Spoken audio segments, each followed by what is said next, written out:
Okay, after knowing about the basic circuit elements like resistor and capacitor, we shall move ahead and try to revise what are the basic laws used in electrical circuits. So one of the fundamental law that is used in electrical circuit is Ohm's law. As we all know that voltage across any device, component or any circuit is given by the current flowing through that particular component multiplied by the resistance offered by that is V is equal to I into R. So from this expression V is equal to I into R, we can get the value of I if you know what is voltage and the resistance. It is also possible to know what is the resistance if you know what is V into I. Now, these are the three different forms of representing or using the Ohm's law. Next is Kirchhoff voltage law. This Kirchhoff voltage law is usually applied for a closed loop circuit. So we shall see what is this V1 is equal to V2 plus V3, which can also be written in the form of, so this is assume that this is a mathematical equation, A is equal to B plus C. You can also write this as V1 is equal to V1 minus V2 minus V3 equal to 0. So let us try to understand this equation using a circuit diagram. So let us consider a circuit diagram which is having a voltage source, DC voltage source V1 and two resistors R2 and R3. Now, so let us have the option A, in which all voltage rises are represented by positive sign, meaning negative to positive voltage. Assume that if I want to write a Kirchhoff voltage law for this closed loop having a current I flowing in this loop, this is the I which is the current flowing in the loop, this is a closed loop. So voltage rise like this in V1, if you start from this point and move towards like this, so there is a voltage rise from minus to plus. We represent it by a plus sign, meaning if I want to write a KVL equation, I'll consider all voltages, whether it is because of the voltage source or because of the voltage developed across a resistor, I will call it as a voltage. So this is a voltage rise minus to plus. So in our assumption, we assume that minus to plus, that is voltage rise is assumed as plus. So let me start from here. From here to here, there is a voltage rise. Let me write it as V1 plus V1. So this is the current that is flowing. So now we can see there is a voltage drop because current always flows from higher potential to lower potential. So this is the direction of current I. So this has to be a higher potential, this has to be a lower potential. So V2 is plus minus. That is, there is a voltage drop. So for voltage drop, that is from positive to negative, we represent a negative. So this is now minus V2. Now again the same current is flowing through R3 also. This is the same current I that is flowing.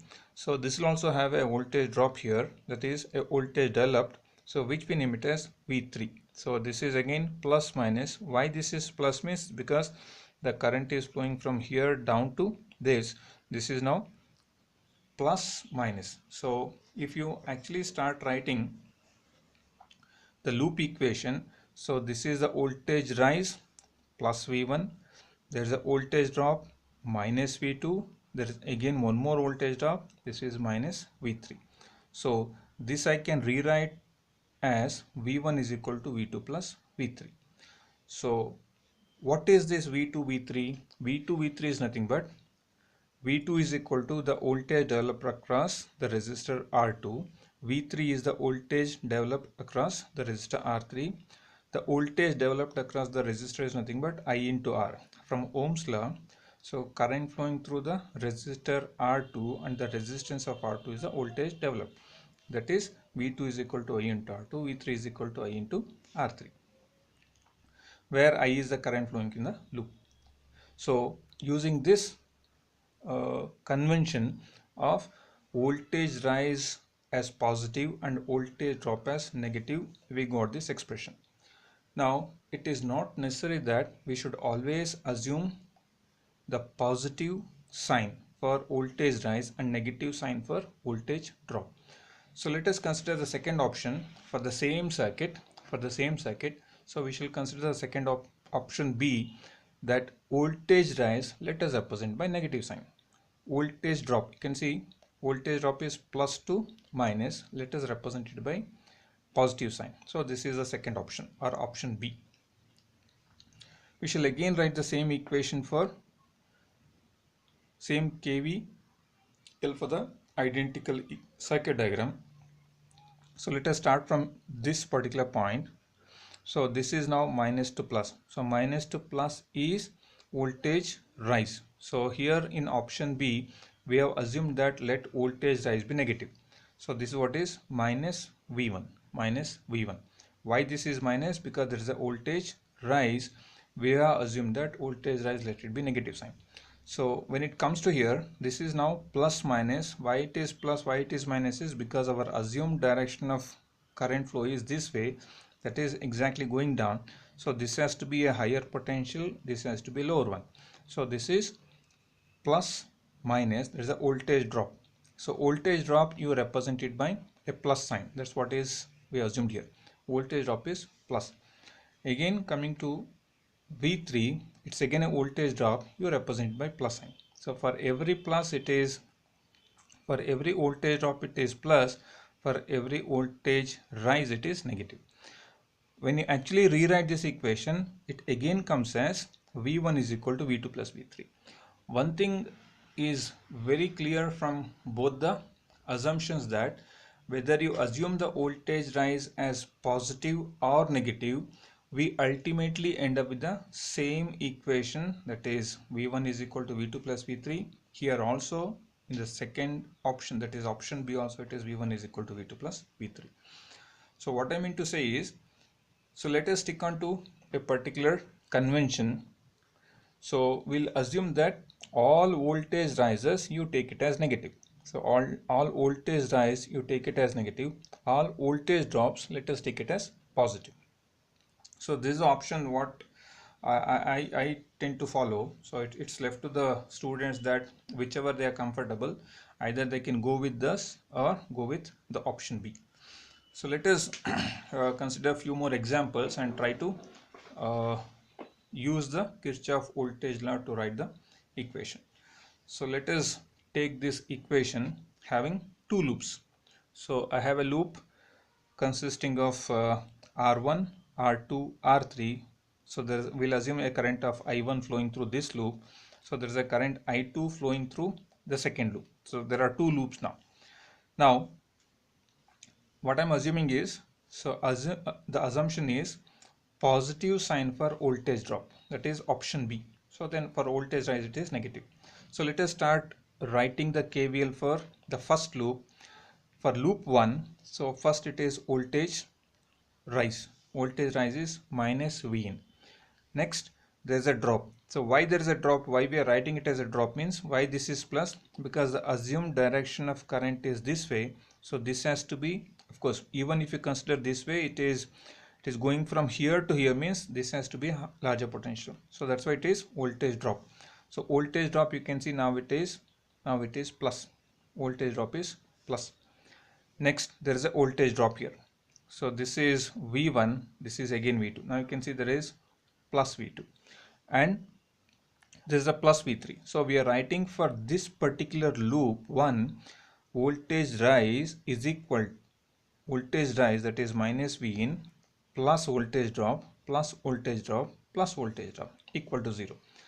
Summation of all voltage rises and drops is equal to 0. Or in otherwise we can write the applied voltage V in is nothing but the drop of three voltages, that is V in is equal to V1 plus V2 plus V3, which is exactly writing this equation in another form. So what is this loop 2? If you consider loop 2, now let us consider the loop 2 here. So let us, in order to write the Kirchhoff voltage law for the loop 2, so let us start from here. This is minus plus, we named it as V3. So since you are moving from here to here, so it is voltage rise, so minus V3. So minus V3 plus V4. Why it is plus? You can see it is plus minus there. It is plus V4 and again there's a plus V5. So it is V5 because it is plus to minus, it is a drop, there's a drop. So naturally now minus V3 plus V4 plus V5 is equal to 0. You can rewrite this as V3 is equal to V4 plus V5. V4 plus V5. We shall observe what is this V1, V2, V3, so on. So as we know that V1 is name given for the voltage drop across the resistor R1. So V1 is nothing but the voltage that is dropping across the resistor R1, which is nothing but current flowing through R1, which is I1 multiplied by the resistance R1. Similarly, R2 is nothing but the current, the same current flows here. It's again I1 into R2, I1 into R2. Coming to V3, please note the difference here. What is the current that is flowing through R3? It is, this is I1 which is coming because of this loop. So there is one more loop which is having a current going in the opposite direction.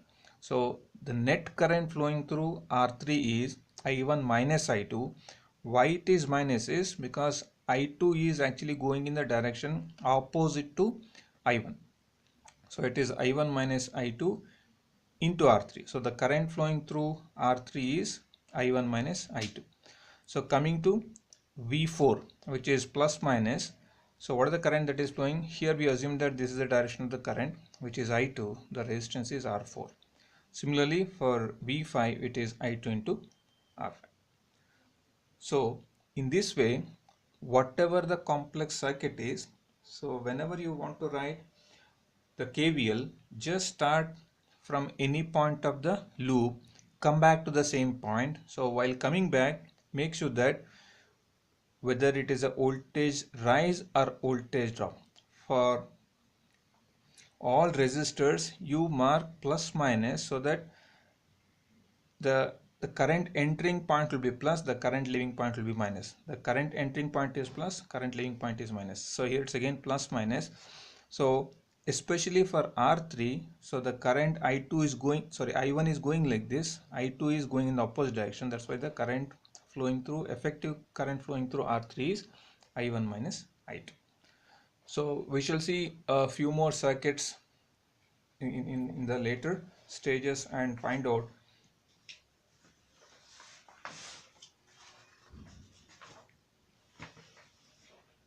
Okay, let us consider the same equation. So we had V